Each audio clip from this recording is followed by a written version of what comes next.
Please see and enjoy the 16th episode of Mahabharata Adipaba, and don't forget to subscribe in this episode and get all previous episodes. A depiction of an ancient forest where sunlight is filtering through the gaps of the leaves. In ancient times, there were two brothers named Bibhabasu and Supratik.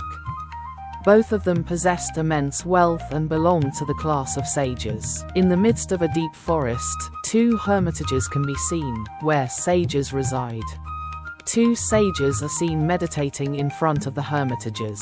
Bibhabasu was the elder brother and Supratik was the younger. Both were wise, ascetic, and owners of great wealth. Bibhabasu and Supratik are seen dressed like ascetics, meditating in a peaceful environment. Around the hermitage, animals, birds, flowers, and a flowing river can be seen. A picture of a hermitage filled with immense treasures, gold, gems, and valuable items. They were not only possessors of great wealth, many disciples and sages studied in their hermitage. Their prosperity and influence were limitless. These disciples and sages are also living in the hermitage and engaged in the pursuit of knowledge. For a time, Bibhabasu and Supratik lived a peaceful life. But some cunning enemies, jealous of their wealth, began to plot against them. A beautiful hermitage surrounded by dense forest, chirping birds, and a tranquil atmosphere. Bibhabasu and Supratik are sitting together while the disciples of the hermitage study. At a distance, some enemy figures, disguised as well-wishers, are secretly making plans. The enemies slowly created division between the two brothers. They tactfully told Bibhabasu that Supratik was claiming his wealth, and they convinced Supratik that Bibhabasu was denying his rightful share. The enemies are shown talking to Bibhabasu and then secretly speaking with Supratik. Bibhabasu and Supratik gradually become tense and uneasy. The sky becomes cloudy, birds fly away, an omen of trouble. Due to wealth, a severe conflict arose between them. Supratik, the younger brother, demanded his rightful share and separated himself. Bibhabasu becomes enraged, while Supratik is distressed and hurt. The enemies further provoke their conflict, their words sweet but their intentions deceitful. Supratik stands alone, walking away from Bibhabasu. The enemies said, "You possess so much wealth, so it is proper that it be divided. We always speak for your well-being. Selfishness is not our intent." The enemies approach Supratik and convince him. Supratik listens with a sorrowful face. The enemies similarly provoke Bibhabasu. Dark clouds begin to gather in the distant sky, a sign of upcoming danger. Hearing these words, Bibhabasu, the elder brother, said, "This share is for him, yet he is needlessly quarreling with me." The conflict between the two brothers continued for many days. Bibhabasu and Supratik are standing face to face in front of a hermitage, exchanging heated words. Irritation appears on Bibhabasu's face, while Supratik shows anger and frustration. The nature around the hermitage becomes harsh, the wind stagnant, an aura of crisis. Every day, Supratik came and demanded his share, and in anger Bibhabasu cursed him. Every day Supratik arrives at the hermitage, standing before Bibhabasu and demanding his rightful share. Bibhabasu's anger gradually increases, his face reddening. The enemies laugh from afar, their conspiracy having succeeded. "The share that is yours, I gave it to you. You quarrel needlessly by listening to others, so I curse you. You shall become an elephant and dwell in the forest." Bibhabasu looks at Supratik with anger, raising his hand as he pronounces the curse. The sky grows dark, thunder can be heard. Supratik stands frozen, unable to believe what he just heard. Hearing this, Supratik also became enraged and said, "Why did you curse me without giving me my rightful share? I too curse you, you shall become a tortoise and live in the water." Supratik bursts into anger, his eyes blazing. He points his finger toward Bibhabasu, speaking with a firm voice. Leaves begin to fall from the trees around them, creating an ominous atmosphere. After cursing each other, one brother became an elephant and went into the forest, and the other became a tortoise and began living in the water. Supratik slowly transforms into an elephant, hair grows, ears and trunk enlarge. Bibhabasu slowly transforms into a tortoise. His body shrinks and a hard shell forms. One brother walks deep into the forest, while the other dives into the water. This incident proves that when brothers quarrel, the consequences become extremely painful. A ruined hermitage where the two brothers once lived together. An empty sky, a sorrowful atmosphere, some disciples watching the events in shock. An old sage in the background is giving moral teachings. That tortoise lived in the water, and its body was 10 yojanas wide. A vast lake, in whose deep blue waters a gigantic tortoise lies. Being its body much wide of 10 yojanas, it lifts its head from the water to breathe. Its shell appears like a mountain, while small fish and aquatic creatures swim around it. The elephant's body was twice that size. In a deep forest, a massive elephant is walking toward the lake to drink water. Its body is twice the size of the tortoise's, with huge tusks and a long trunk showing its immense strength. Every day both of them fought at the edge of the lake. The elephant stands on the bank of the lake, splashing water with its huge trunk. The tortoise emerges from the water, its powerful jaws open, prepared for battle. Both look at each other with fierce anger as the fight begins in water and mud. The animals and birds nearby flee in fear. A peaceful hermitage where Sage Kashyapa sits in meditation. Sage Kashyapa ordered Garuda, "Go and devour that elephant and tortoise. Thus welfare will be achieved everywhere." Disciples are seated around him. The sage's face bears a grave expression. Suddenly he opens his eyes, as if he has found the solution for the future. Garuda is a supremely powerful bird and the vehicle of the gods. Upon receiving Sage Kashyapa's command, he swiftly flew toward the lake. Garuda, the huge golden bird, spreads his wings and begins to fly across the sky. His eyes shine brightly, his massive claws are strong and sharp.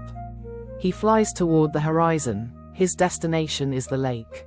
Receiving Kashyapa's order, Garuda immediately flew toward the lake. The gigantic golden Garuda flies with great power, wings spread wide. His shimmering feathers gleam in the sunlight, and his huge claws are ready. The air around him ripples with his speed, clouds are torn apart. With a single flap of his wings, trees sway and dust fills the air. From the sky he saw the giant elephant coming out of the forest and roaring at the edge of the lake. Garuda looks down from the high sky, his sharp vision surveying the entire forest. From the thick green forest a huge elephant slowly emerges. Meanwhile, waves rise in the calm water of the lake because of the enormous movement of the tortoise below. The elephant comes out of the forest and roars at the edge of the lake. The giant elephant roars angrily, striking the ground with its long trunk. The roar makes the animals and birds nearby flee in terror. The elephant uproots the plants before it and splashes water. The tortoise also came out in anger. From the calm waters of the lake, the huge tortoise raises its head. There is intense anger in its eyes, and the water trembles. Its massive body rises to the surface, and it slowly moves toward the shore. The small fish and aquatic creatures scatter in fear. A fierce battle began between the two, which Garuda watched from the sky. The elephant thrusts forward with its huge tusks, striking the tortoise's hard shell. The tortoise tries to bite the elephant's leg with its powerful jaws. Water, mud, and dust scatter all around, creating chaos. Garuda observes everything from the sky, as if waiting for the right moment. At last Garuda caught the elephant in one talon and the tortoise in the other and flew up into the sky. He was thinking about where he might sit and eat. Garuda is holding the elephant's trunk in one mighty talon and the tortoise's hard shell in the other. Flapping his enormous wings, he rises swiftly into the sky. The forest below grows smaller and smaller. Because of Garuda's flight, the wind blows with tremendous force, and the clouds are torn apart. As he flew through the sky, he saw many huge trees. Garuda looks down from the sky, keeping watch over the gigantic trees below. A deep green forest, filled with many enormous trees whose branches touch the sky. Flying over the various trees, Garuda wonders where he might land.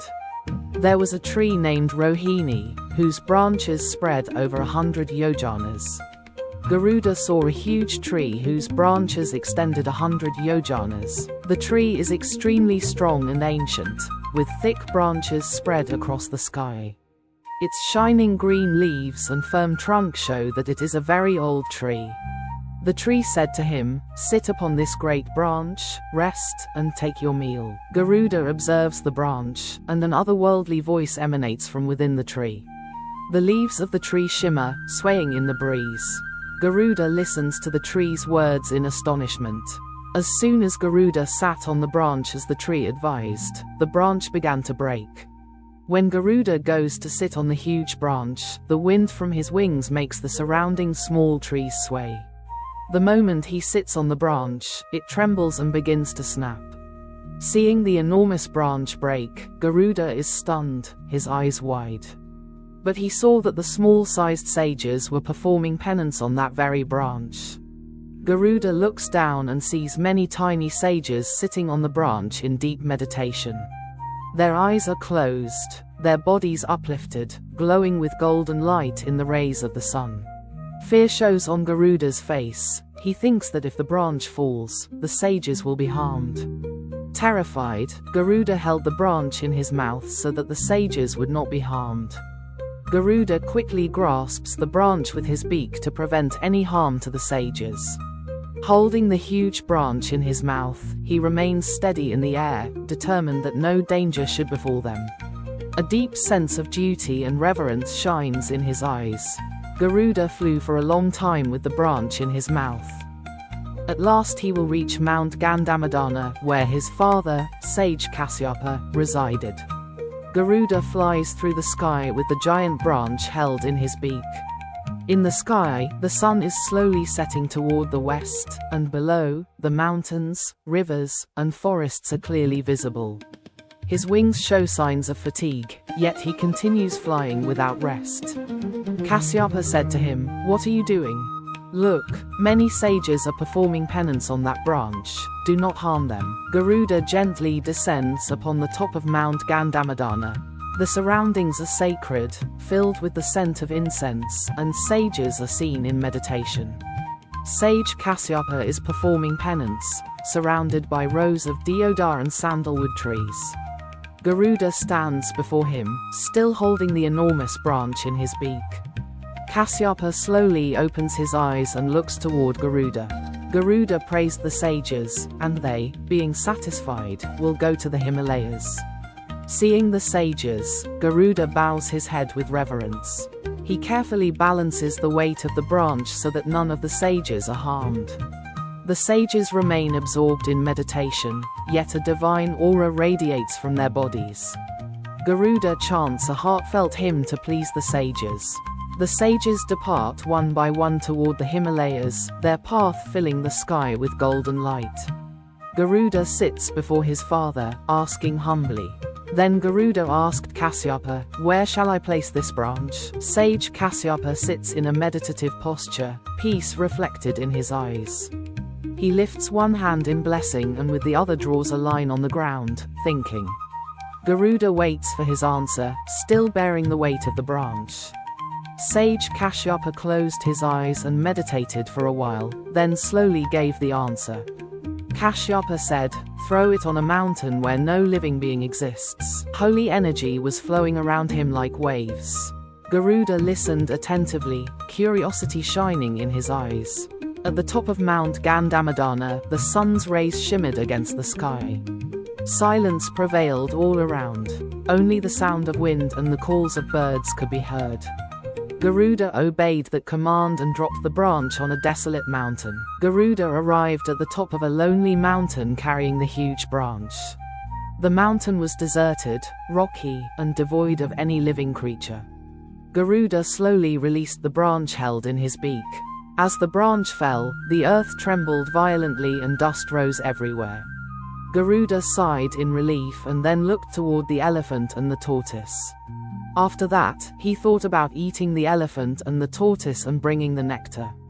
The huge elephant and tortoise were standing on the mountain, and Garuda was looking at them. Garuda caught the elephant in one talon and the tortoise in the other, bringing them toward his mouth. Hunger shone in his eyes as he slowly began devouring them. A still silence filled the surroundings. The sound of Garuda's feeding echoed. After eating, serenity appeared on Garuda's face. He felt fulfilled. With Garuda's great radiance, when he rose into the sky, all mountains trembled from the force of his wings. Garuda spread his immense wings, emitting golden light everywhere. He began rising slowly from the ground. Dust and air scattered fiercely. A large glow appeared in the sky, radiance streaming from Garuda's body. The force of his wings uprooted nearby small trees. His speed was so immense that clouds were torn apart, leaving a blazing path in the sky. From the force of his wings, all mountains shook, the sun was concealed, and great disturbance arose in heaven. Massive mountain ranges began swaying, the earth shook violently. Small rocks rolled down, and portions of mountain peaks broke off. Light around the region began to dim as Garuda sped forward. The sun was obscured behind Garuda's enormous wings, casting an uncanny darkness. The gods watched this spectacle from a distance in astonishment. Meteor showers, thunderbolts, and violent storms burst forth. Panic spread across the celestial city of the gods. Meteors began falling, fiery balls rushing down from the sky. Thunder roared across the heavens, lightning flashing everywhere. The fierce winds uprooted trees in the heavenly gardens. Gods, Gandharvas, Kinnaras, and sages ran frightened in all directions. Indra stood holding his thunderbolt, as if anticipating a great event. A calamity descended upon heaven. Black clouds gathered, fierce storms blew. Thunder and meteors shook the heavenly realm. The gods became terrified. The sky of heaven grew dark, black clouds thickening. Violent winds blew, thunder shook the sky. The golden spires of the celestial palaces flashed in lightning. Meteors struck various places in heaven. The gods looked at one another in fear. Indra, seeing these ominous signs, anxiously asked Brihaspati, "Why is such calamity occurring in heaven?" Lord Indra sat on his throne, deep worry on his face. Before him stood Guru Brihaspati, calm and composed. Indra looked at him with a troubled expression and asked his question. Gods gathered around, watching from the balconies of great palaces. Brihaspati said, "Because of your former sins, Garuda is approaching with this terrible might. He comes to obtain the nectar, and he will surely take it." Brihaspati closed his eyes, as if reading signs of the future. Slowly opening his eyes, he looked at Indra. In a calm and grave voice he told Indra the inevitable truth. The gods standing nearby trembled with fear. Some whispered among themselves. Indra listened with deep attention. Indra ordered the gods, "Prepare for battle." The gods armed themselves fully for the fight against Garuda. In heaven's court, Indra assumed a fierce form, his eyes blazing with anger. Gripping the armrest of his throne tightly, he stared at the gods. Thunder echoed around, as if nature sensed his wrath. The gods stood assembled, some anxious, some eager for battle.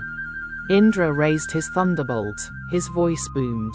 Hearing Brihaspati's words, Indra became enraged. His eyes glowed, and raising the thunderbolt, he addressed the gods. The vast army of the gods was assembling.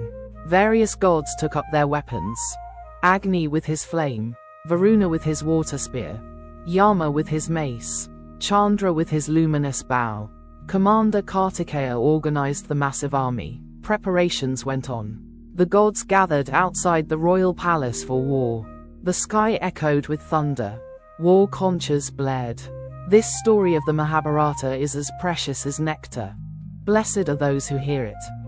To evoke the atmosphere of the poetry, the scene slowly fades to black.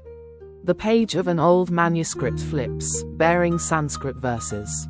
The sound of a conch is heard, the voice becoming deep and melodious. To express the significance of the Mahabharata, a vast light gradually spreads across the sky.